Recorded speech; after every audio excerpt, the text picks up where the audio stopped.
stress.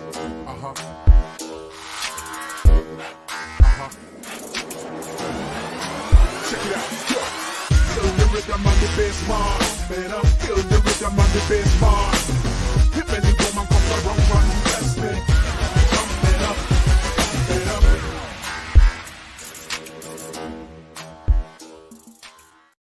Hey y'all, it's me, Adisa Rains, and I am here to talk to you a little bit about what is the difference between a toxic relationship and an abusive relationship, because many of y'all don't know. So I'm going to make that shit real fucking simple for y'all so y'all can know. Now, an abusive relationship is a relationship that you enter into. A lot of times they're karmic. A lot of times they are rooted in past life bullshit, okay? And those relationships are extremely, deeply painful, and they alter your soul into a fashion that you can hardly recover from. And they can do this without even laying a hand on you. An abusive relationship is a relationship meant to destroy your soul. I don't care if they kill your soul by killing your physical body, if they do it by killing your mental body and you have a mental breakdown, or they do it by killing your emotional body and you have an emotional breakdown, or they just make you want to kill yourself through suicide because they keep killing your spirit. It doesn't matter how an abusive relationship channels its way or how it carries out its assignment. Those kind of relationships you need to get away from as quickly and as fast. Ain't no motherfucking reason you should stay. The kids ain't a good reason. Your mama living there, your daddy paying all the bills. Ain't no motherfucking good reason for you to be in an abusive relationship. And you're not going to be able to talk to me and convince me otherwise. No, no, no, no. You shall live and not die. And you can live in all areas. You're going to live in your spirit, live in your soul, live in your mental, live in your emotional, live in your financial. You're going to have it all. You are not going to die at all, because death is always the last enemy to be defeated. Always the last enemy to be defeated. Now, since we are very clear about what an abusive relationship is, I don't think I can make it more clear to you than that. Let's talk about when you finally, because how it happens is once you have really dealt with that abusive relationships, and they typically come in the forms of people that have extreme narcissistic tendencies, or you might even have encountered a narcissist altogether, okay? But they are extremely extreme. Once you pass the lesson, once you learn it, then you graduate. Let me repeat this.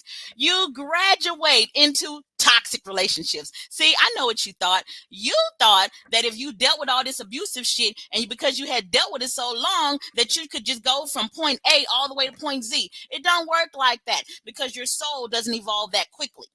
So what you did is you gained some of your healing. So you upgraded somewhat in your relationships. So now you have a toxic relationship.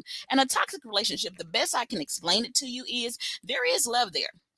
You feel like that's the best relationship that you didn't ever had, and it is.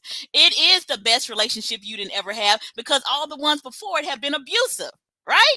So it literally is. You're like, oh my God, I have never loved anyone like this. No one has ever loved me like that. And the reason why you're feeling that way is because you graduated, and that is the fruit of you learning how to love yourself. So when you feel that love in that other person, you really are feeling it, but you still got more work to do. You still got more work to do. And the way that you do it is you start healing yourself. And when you heal yourself, then the outside environment has to change. It is a fucking law. Now, either once you start, because they're toxic, see, you're going to be helping them to heal too. See, you a lesson for them as well. And they can't hardly let go of you, because part of their healing is wrapped up in your ass too.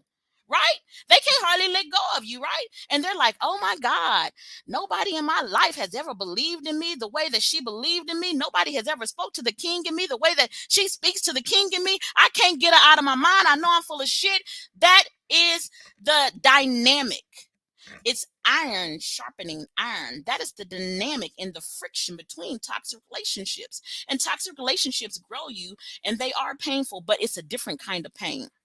It's a different kind of pain. It's a pain that's kind of slow, but it also has moments of passion. But after a while, you will get tired of the up and down, up like the sharpening.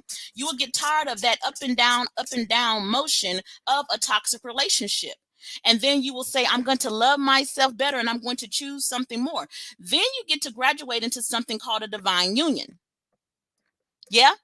So you're probably thinking, oh shit, Adisa, I thought I was in a divine union already. I can see right now that I'm only graduated to the toxic relationship stage. Yes, you're absolutely right. You're only in the toxic relationship stage. But once you get tired of, once you're sharp enough, you're going to be able to start speaking your truth out of your throat chakra with clarity and communication, because you can only achieve clarity and communication once you have evolved your divine child enough to speak and articulate.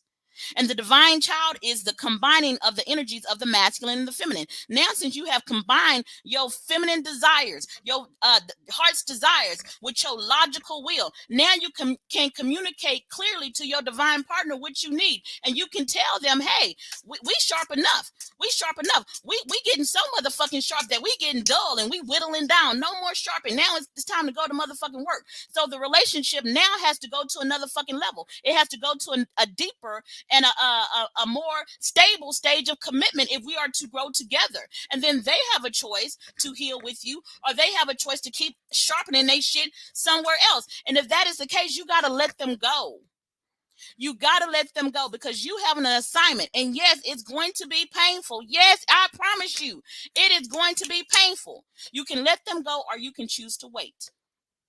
You can do that as well. You can do that as well. And if you're watching me, go ahead and say something to me. I absolutely love when you guys say, like, shit, tell me how, some shit with you rude motherfuckers. Okay. So anyway, yes, you can keep sharpening and sharpening until the blade, it gets so sharp that it starts getting small. Now, remember, the sword is for an assignment, and you might have an assignment with that person. You could definitely 100% have an assignment with that person, but in order for them to fulfill the assignment, they got to get to a level of healing. The same as you. In order for you to fulfill your assignment, healer, you got to get to a certain level. You can't just stay, hey, listen, I'm going to stay at this level, because if you stay at level 2 and the work is on level 3, you ain't going to never get the motherfucking work. You got to get out of the healing and say, I'm out of the healing stage. I know how to heal myself. I know how to operate. Now I'm going into the functioning stage, because I need to complete my assignment. How long you going to stay in stage 2? I'm telling you, you got an assignment to complete. You got to fulfill your assignment. You can only do that by healing yourself.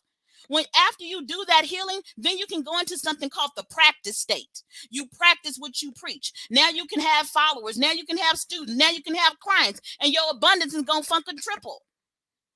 You got to let everything go.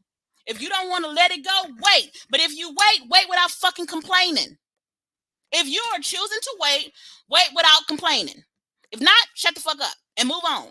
And either your divine partner will return to you, or he will be replaced, or she will be replaced. It does not matter. But the fucking complaining shit that you're doing, and you talking about you waiting patiently. No, the complaining is telling me that you're not waiting patiently. Stop all that motherfucking complaining and surrender.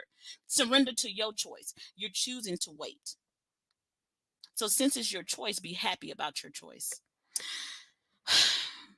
I chose to wait because this person has a heart, and this person heals and it's conducive to my healing in a way that no other person on this planet has ever been. So I'm gonna be happy about this motherfucking choice, because I believe that I made a good investment. You see, great love requires risk. You ain't gonna be able to get around that. Great love is gonna require that you get out of your safety net. I know you feel like it should be safe. Nothing great feels, nothing, like literally nothing that's gonna be great feel safe. Now, if you don't want a great love and you want a safe love, great love and safe love don't look the same way. If you want to stay safe and you don't want to take no risk in love, then you need to get you a little mediocre person, that the vagina don't jump for and the penis don't jump for, and be happy and call it a day. Do that. Okay? But stop motherfucking complaining. I absolutely love you guys. I hope now that you understand the difference between an abusive relationship and a toxic relationship. I'll talk about the divine relationships later, because I exclusively talk about that in my Wednesday night class. It's called Dynamic Metaphysical Teachings. I teach it every Wednesday night at 7 p.m. CST. If you would like to attend that class, I need you to comment below on this post, golden ticket, please. Now, if you comment on that, I will reach out to you and I will give you access to our online Zoom platform where you can hear me teach about divine unions. I absolutely adore all of you guys. And hey, listen, check me out. I'm having a retreat in Sedona from September 9th through the 12th. Check me out, and I hope to see you there. Bye-bye, guys.